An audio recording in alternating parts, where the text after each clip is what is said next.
All right, so as we start the Senate, the first section is very, very short, and expect a very, very short lecture to correspond with it. Um, the Senate at work. Okay, the Senate, of course, is made up of 2 senators per state. If you look at this map, you can see the breakdown of the Senate right now. So in the blue states, there are 2 Democratic senators. In the red states, there are 2 Republican senators, and in the striped states, you'll find one of each. Although up here in Vermont and Maine, we have some independent senators, Senator Bernie Sanders of Vermont and Senator Angus King of Maine, who oftentimes caucus with the Democrats.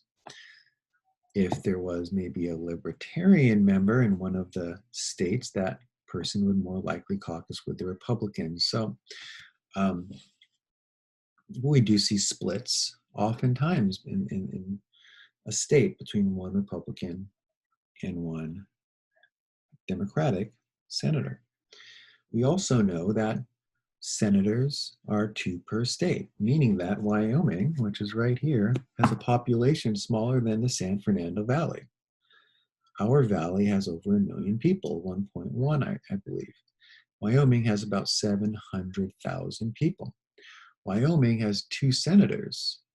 The entire state of California, with its 35 million people, maybe, have 2 senators.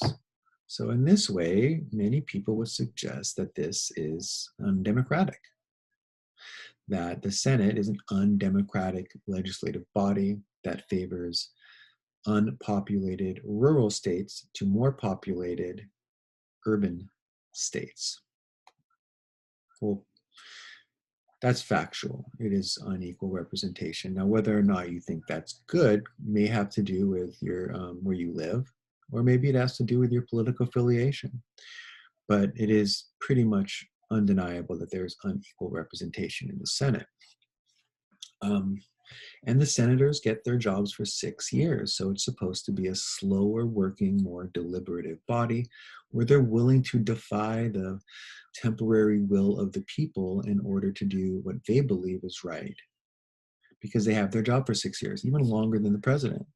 So, whatever, I'm going to vote how I feel. I don't care if there's what the people think right now who voted for me. At least that's the theory behind the Senate.